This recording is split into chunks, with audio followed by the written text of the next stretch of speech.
Welcome to the Grassroots Army Podcast. This platform is for common sense people looking for up-to-date, accurate, and truthful information without the hot garbage corporate media bias. The power of one can lead to the power of many. You never know what small act that you may say or do that may literally change the lives of millions tomorrow. And don't you ever think that you can't make a difference, because you can.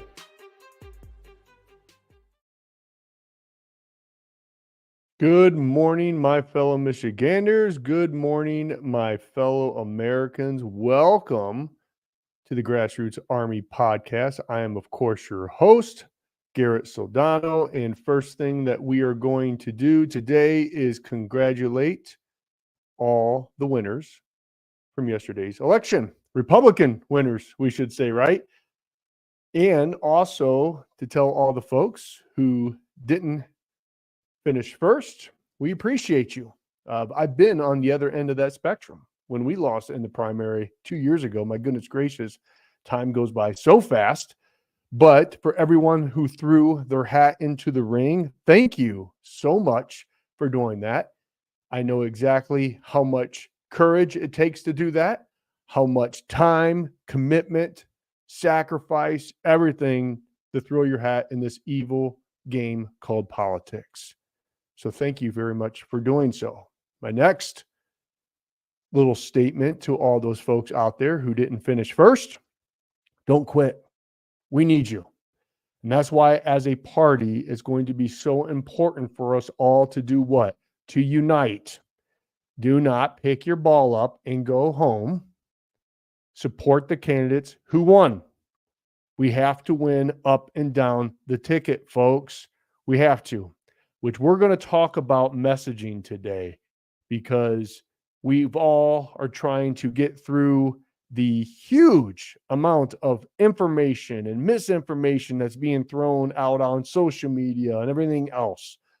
So a lot of you out there are scratching your heads like I am when you try to have intelligent conversations, not with the left.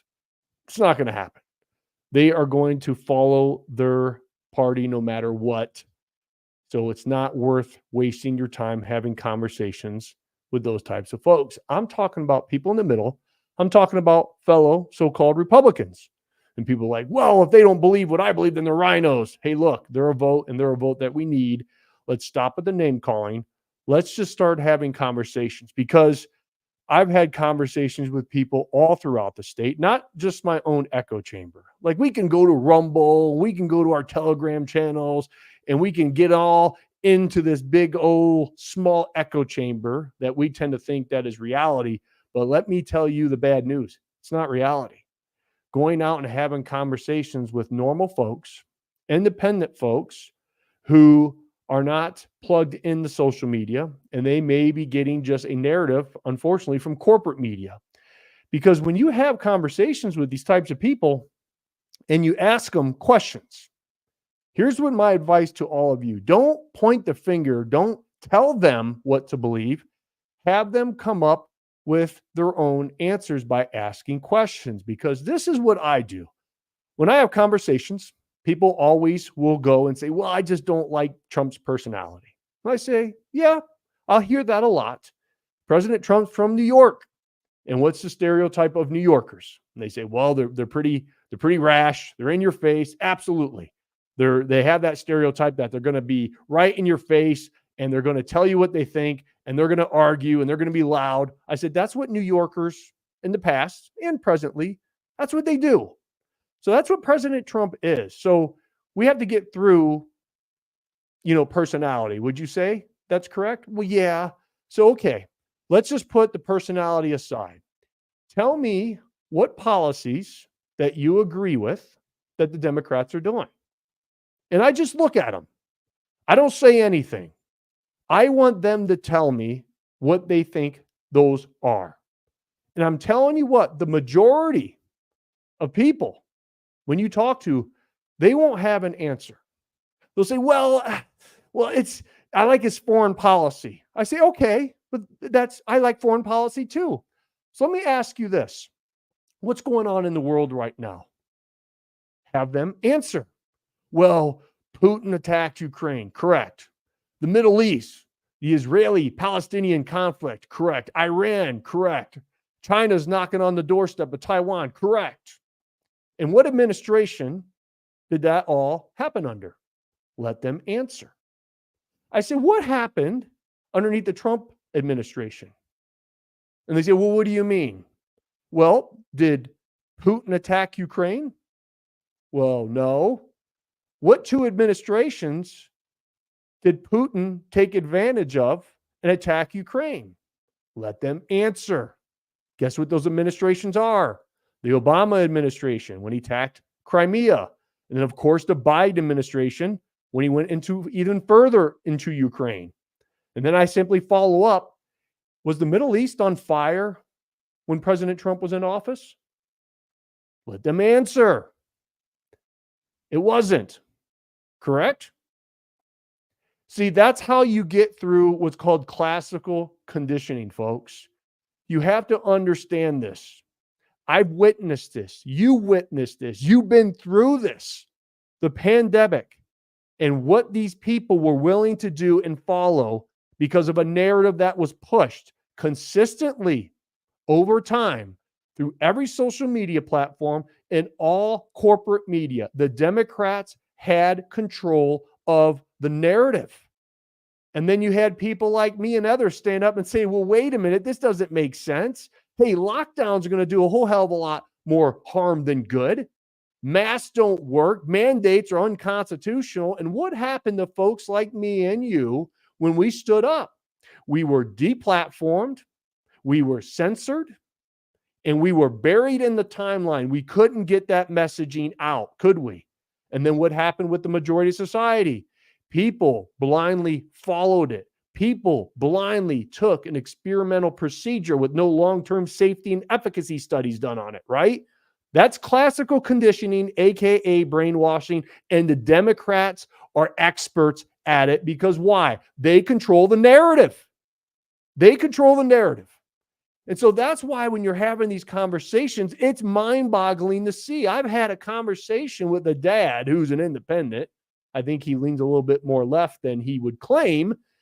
But I said, okay, let's put foreign policy to the side. Let's put the economy to the side. Let's just talk about some common sense issues right now. Let's talk about men competing in women's sports. Do you agree with that? Let them answer. Majority of folks are going to say no. I say, okay. Do you agree with boys using girls' locker rooms and restrooms? You're a father. You have a daughter, a teenage daughter. Do you want that? And you know what he said? Well, we have to take care of that kid, and so, yeah, if my daughter's uncomfortable, she just has to, basically take it. And I looked at him and I said, that's not right. That's not right. That's what you've been brainwashed to think. It's your daughter. She has rights too. And so does all the other daughters and granddaughters out there. He said, well, they said this magical word. It's privilege. And I just scratched my head and I stood back and said, look, this is brainwashing. These people are believing that they have to take it to help that poor little Johnny or Susie feel good about themselves. And let me tell you, that's wrong. But we're still facing that narrative right now because when you speak out against this, when you stand up and say men shouldn't be competing in women's sports, boys shouldn't be in girls' locker rooms and restrooms, right?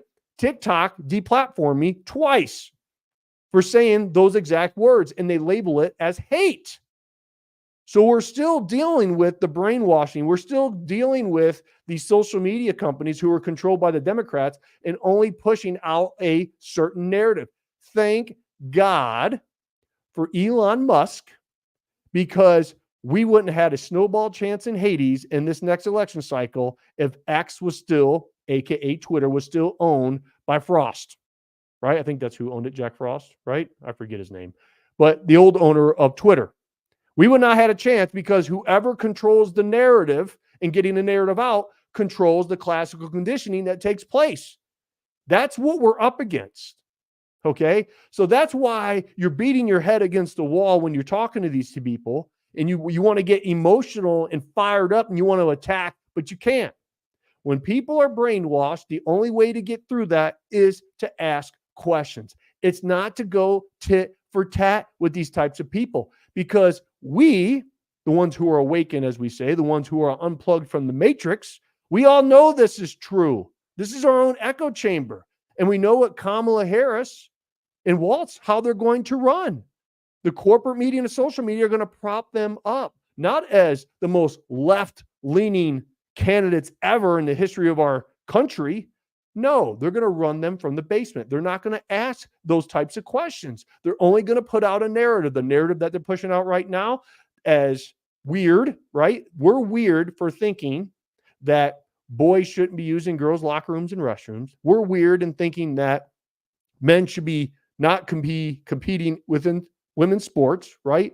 We're weird to think that open borders is going to be the downfall of our country, which shouldn't allow all these people in. Sanctuary cities should not happen with these illegals. We're weird for thinking all that, because we need to help society, and all of you, because you have privilege, you have to take it. You have to pay for it for the good of the whole, right? The good of the whole. They're a little hive, because Kamala, this is going to be her strategy. We already see it. They're going to stay hidden, and they're going to avoid tough media questions. We see it in the press corps in the White House. They always give KJP a get out of jail free card, right? All the questions are given to her beforehand, how she's going to answer, because you can watch her. And if you haven't watched the White House press briefing, watch how she reads the answer to the question that she got.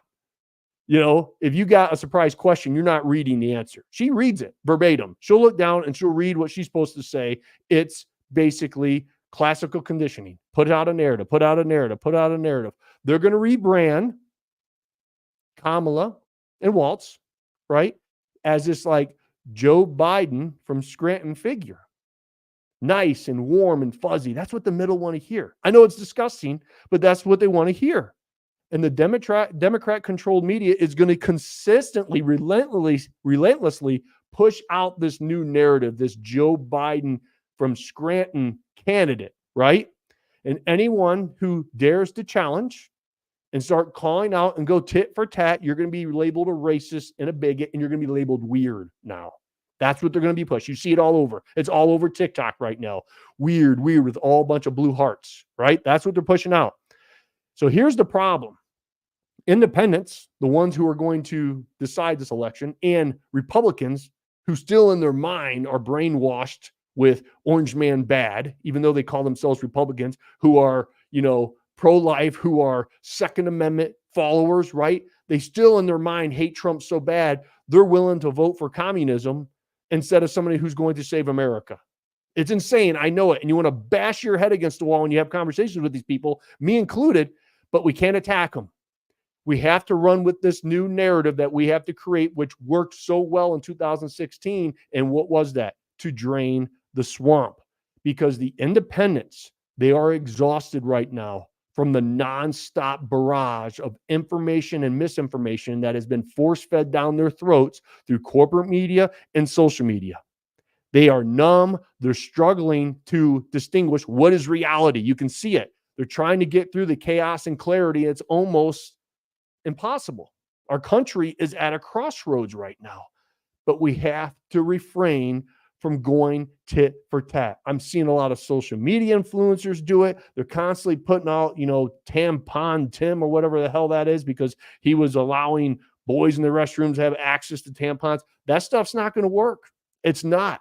We have to refrain from constantly attacking that, because when you say that, you got to remember they're brainwashed. That's weird to stand up against that. That's just what the reality is. Okay. So the Democrats want us to go tit for tat because they can focus all that energy. And President Trump too. I mean, he's got to go back right on the narrative of draining the swamp. That's what's going to work. Remember, Republicans out there, for all of us who are awakened, we need to remember Kamala, Walz, Shapiro, it doesn't matter who. They're all pawns. They are all pawns in this corrupt system, the swamp. They are. We're not running against individual candidates. You guys got to realize that. And I know it's frustrating, but it's true. We're running against a system. A system of wizards behind a curtain. And this is what's scarier than hell, is we don't know who these people are. And people will say, well, it's Obama, it's this. We don't know who they are. That's who's controlling the puppet strings. See, all of us, we're fighting for self-governance. This little idea called America. We're fighting for the self-governance and over the swamp. These people who have control over all of us. See, most of us, we believe in a government that should be run by individuals, not a system, not corrupt people behind the curtain. So that is the whole essence of this new narrative that we have to push out. We have to push out to drain the swamp. This is a partisan message. This is what's going to resonate with the people in the middle, because that's what resonated in 2016. And I firmly believe the middle will resonate with, again, that we need a reset. We need a reset. We need to drain the swamp and get good people in there, because self-governance is what made America great. And that together we can reclaim and make it even greater. We have to all get on board with that message, drain the swamp. I know it's hard. You want to go tit for tat. You want to point out the insanity, and you want to just point the finger, and you want to scream and yell. And I know we've been doing it, and we've been in this fight for a very long time, because when you look at the VP, and nobody really bases their decision on the VP, they don't. They base their decision on the president. Because look, if you look at Kamala's record, I mean, it's all out there. She said it, right? And you look at Tim Walz, he defended locking down schools. He is just as bad, if not worse, than Governor Whitmer. He says, and he claims that he would not do anything different. He refuses to say that there's a crisis at the border, right? He allowed Minnesota to burn during the riots, and then Kamala Harris raised money to bail the rioters out, right? And she's going to wage war on domestic energy, and he's going to back her. I mean, it goes long and long. Everything that they stand for is bad, right? It really is. It's bad for America. But we have to focus on the greater message here, and that is to drain the swamp. And that is what you're going to hear me as I go throughout the state. I have many different events this month. I'll be all over the state of Michigan pushing that message. And that's why tomorrow, if you guys are in the Newaygo County area, I will be at the Newaygo County Lincoln Day Dinner. I am blessed and honored to be the keynote speaker, where I will engage the audience, inspire the audience, but most importantly, activate all those folks with what we're trying to do. So if you're in the area, would like to get your cup of freedom refilled, I put the link in the description where you can order your ticket. Come. When you come to these events, it does something to you. It does refill your cup. You get energized, and we have just a couple months to go in this insanity of this election cycle. So we have to continue to have all people on deck, and that includes all the folks and their supporters who lost yesterday, to get on board and to get in line and make sure that we win up and down the ticket. I can't explain and express that enough, that we have to win up and down the ticket. I'm talking school boards, city councils, state reps, the state level, federal level. We need to win up and down the ticket. And then our work just starts. Then we have a knockdown, drag out fist fight in a phone booth for the next decade, folks. That's just truth. Okay. So if you're in the area, come to that. Also, the Grassroots Army is exploding right now, which is good. I have a lot of great things in the mix that are going to happen here in the near future. I have phone calls today and tomorrow on some things that I'm going to build, and the Grassroots Army is going to go on the offensive. We are going to start creating media to attack this narrative, and we're going to start pushing some things out, but we're going to need all of your support to do just that. And so I will be in fundraising mode here in the near future, getting things together to go on the offensive, to start attacking with media and commercials against this narrative. So if you want to support us right now, you can do it with just buying a t-shirt. You can go to the grassrootsarmy.com store, and you can buy a t-shirt and wear it around proudly. We have a great lineup of great merch, obviously to support President Trump, but also to be a cause and live for a cause bigger for himself. And that is called passion. Okay. So you can go to the grassrootsarmy.com store and buy yourself a t-shirt. We will continue to update. That store is open from here on out as we continue to build the Grassroots Army. I'm very excited with the things that we are going to get done over the next decade, and that's what I'm planning for. Okay, so let's get together. Let's push out this new narrative. Let's drain the swamp. Quit attacking, quit going tit for tat, because that's exactly what they want. And together as a movement, we will get this done. Okay? You have to understand and know that God has put you all in this moment for a reason. You have to embrace it. Yeah, I know. Sometimes it's tiring.